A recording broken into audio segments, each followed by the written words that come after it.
Hi, it's Nicole, and today I've got a layout featuring Simple Stories Fur Baby, the dog line. The Fur Baby collection is sort of two half-size collections, and then the 6x8 pad covers both the dog and the cat lines.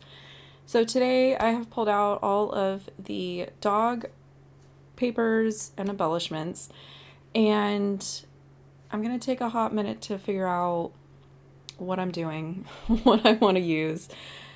Pattern paper is my favorite supply, and it is also the most difficult decision I feel in my process to get a layout started. I am using a sketch. I will link it down below. I knew with the dog line that a scene building opportunity was very much needed. I love being able to smush a bunch of random things together that you would think are sized incorrectly. They don't work together. My favorite type of scene building is to just go with it.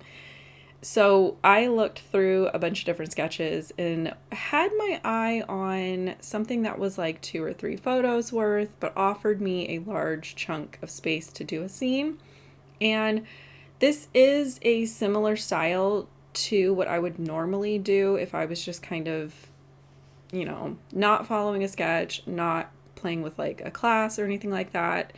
So I'm not surprised that I was drawn to this sketch. I think really I was just drawn to the way that the photos were arranged. I've got my 2 4x4 photos here, and then that leftover space is was intended for a 2x3 photo and then like an open area for journaling. I'm going to leave that entire area open and put my journaling there instead. I didn't feel like a third photo was necessarily needed in this case.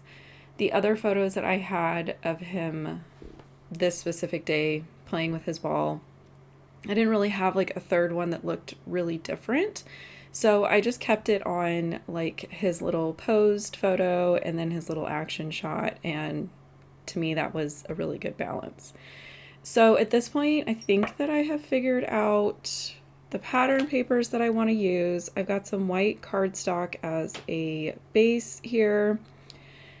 And I'm going to really rub that on there, but we're going to take it off here in a minute. I try to pick my patterns in a way where, I don't know how to explain this. That orange plaid to me reads as kind of like a muted B-side. It is bold, it is bright, but where I'm going to build my scene, I don't want to have like icons or multiple color type of patterns behind that because I don't want my scene to compete against that.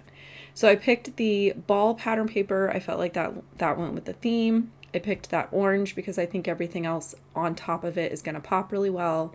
This was the part where I realized that the white frame of my photos and the white background, you couldn't really distinguish between the two of them, so I didn't love that. So I pulled out the Color Vibe cardstock packs, and you guys know I freaking love this, the wood grain that has like the notebooks and the grids on the back.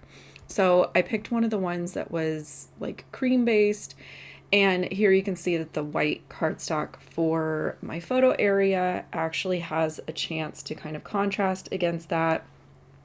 And this was a better route. I wanted to use one of the patterns from the dog line, but again, I couldn't decide, couldn't figure out what I wanted to do. I think the yellow one in hindsight probably would have been a good one, but at this point I've picked the grid and we're moving forward. I purposely put my photos in the order that they are because it allows that open space of the like concrete and then the open space of the chair that he's sitting on, because I like to use those big title pieces and I like to have them touch my photos and kind of touch as much around them as possible, if that makes sense. To me, that just kind of helps everything look cohesive and everything looks good together. I opened up the die cuts as well as the page pieces, and I'm doing a quick sort here in a lid to a box to another kit. Normally I would take the time to kind of put these on cardstock or something like that, Today I was just like, nope, absolutely, we need to get this scene going. What's in here type of a thing. So on my mat, I've pulled out a lot of like small pieces that for me are an absolute yes. And then as I was doing a quick sort in the box lid, I kind of tend to sort piles of, I know I will absolutely not be using this on this layout. And then I kind of have like a maybe pile. I liked these two dogs. The one that doesn't have a body, listen, I say that a scene doesn't need to make sense and things can be different sized, but just the floating head was kind of, it was, it wasn't going with my scene, and that's okay. That's why I don't glue things down right away. I kind of audition and do like a dry run of a scene before I really start putting things down. Once I have like an overall idea of where I think the scene's going to go, so like here I'm going to start putting down those larger pieces. So I've got the doghouse, which is from the page pieces. That's kind of like a really big grounding piece to start layering things on top of, and it fills in some of that orange background paper. I thought the banner would be really cute to kind of fill in some of this top area. I know a lot of times people will tell me that they don't know what to add to a scene or where to put. My advice is to always just add more. It's usually you just need to add a little bit more or vary like your sizes. So like I always start with really big pieces in the background. I'll come in with things like tags. I swapped that one out. I did not like the plaid on plaid. So I will put things like large labels, large tags, large pieces behind some of those more medium-sized pieces. So things like the dog and the sign. And I just layer things up. It doesn't matter to me that I have covered that dog's face. It doesn't matter to me that I now have two dog houses represented here. That's totally fine with me. Things are going to get layered on top and things are going to get pushed to the background. I did go ahead and add the little dog from the chipboard part of the adhesive brads because I felt like he was the closest representative to my little mixed mutt here.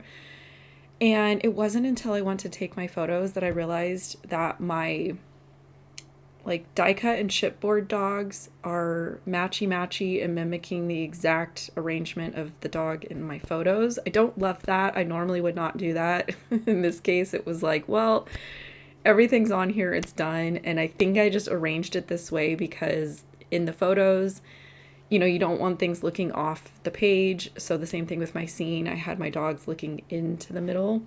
So just like the random thoughts that go through my mind when I'm doing these weird scene building things and what makes sense to me. My core belief on my channel is you do you, I will do me. I share what I do in the hopes that maybe you will be inspired to try something new.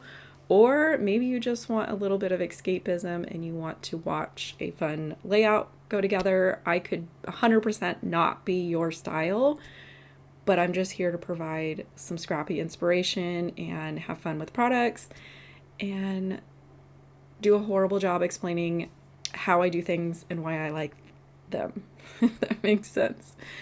So here you can see I am just continuing to fill in that area. I'm tucking things flat to the page. I'm coming in with foam adhesive and popping up other things. Really, at this stage, I am looking mostly for size, shape, and color. What the actual icon is no longer, I don't want to say it doesn't matter to me, but basically anything that I add at this point is going to just add in a fullness to the scene. I also like to come in with what I would consider tiny finishing touches. So in this case, I've got the coordinating enamel dots for the Fur Baby collection, and I'm going to place those kind of throughout the scene around my title. And then I think I grabbed a couple of the foam hearts from the foam stickers. And then I'm going to come in and add journaling strips. I will put a link in the description and in the eye above for my journal strip tutorial. I use a die for this and I have a coordinating template that fits There are some instructions on the template if it is your first time using it. Otherwise, it's kind of muscle memory as far as know your trimmer and kind of know your line spacing, and you can cut journal strips super easy on a paper trimmer as well. So with that, my layout is complete. This photo did get a little squished. I apologize for that.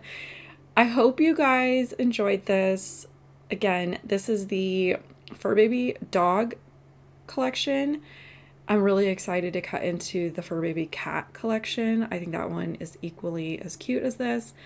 So I hope you found some inspiration with this. If not, I hope you enjoyed a little escapism today. And again, I will link anything I can possibly think of that you would have questions for in the description box. And hopefully you find something else to watch, or subscribe if you haven't. And hopefully I'll catch you guys later.